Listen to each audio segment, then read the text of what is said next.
Okay, so I am coming at you from a portable washer and dryer unit.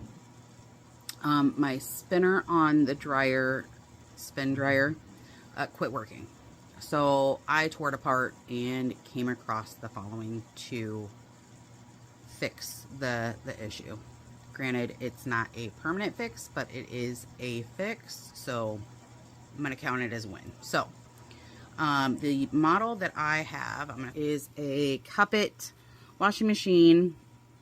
It's got, here's my model number, so 1040603 Okay.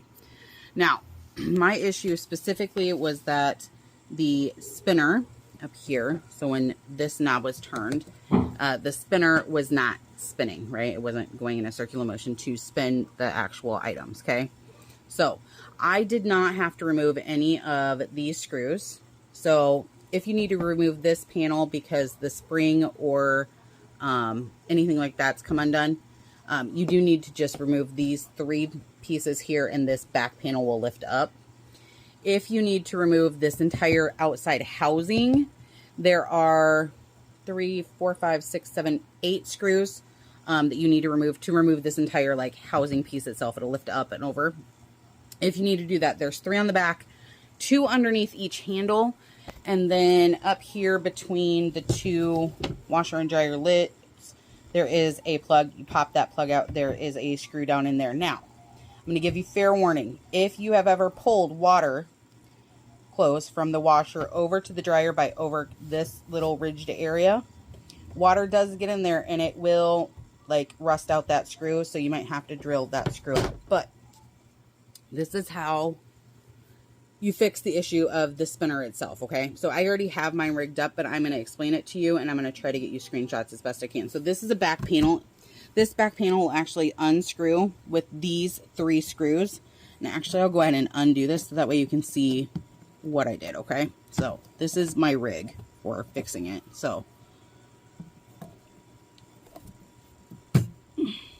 okay, so let's undo these 3 screws, and you can just use a screwdriver, but I have a cyst currently on my wrist, so it's uncomfortable. So hold on. Oh my gosh, real life. There we go. Okay. All right, so 1 screw, 2 screw, 3 screws. Okay, so the 3 screws, they're very small screws, and this just pops out, okay? All right, so now inside here, okay, so let's get down in there so you can see. So down in here, this is the spinner side, okay? This is the spinner mechanism. This mechanism had a plastic piece over top of it, and I don't know what I did with it. I probably sat on it. Nope, here it is. Okay, so it had this piece, okay? There, okay. So this piece right here, so it's just a plastic tube essentially, right? Was over top this metal piece, okay? This metal piece, when you pull it, it pulls on this spring, and that activates the spinner to spin, okay? So if this piece is not attached, because this piece normally, okay, is quite large, quite long anyway, and it goes from here, and then it goes up the back side, up this piece here, up this back side, up here, clear up here, and it will attach by this spring down here, okay? So that's how that typically works. Mine broke, so my coil, my metal piece here, snapped.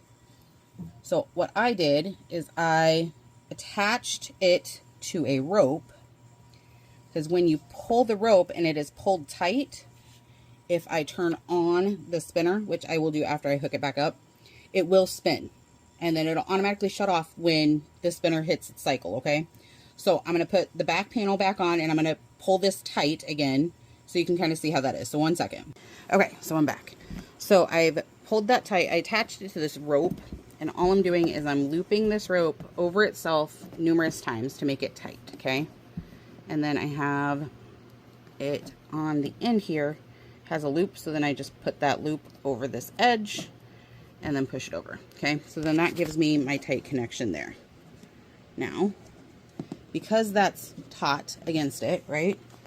I did lose a screw in between those 2 seconds that I wasn't using it, so that's super fun, but I'll find it later. It's not a big deal. All right, I'm going to plug in the washer. So here, I have it plugged in, right? Okay, so here we go. Let me get up. Okay. All right, so then I'm going to turn this on. Okay.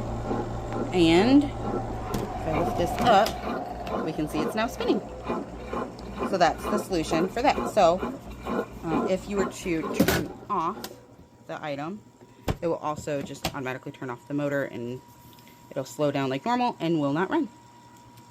There is a fix for if the spinner will not spin. It might just be that that cable came undone. And so that is going to be your fix for it. There you go.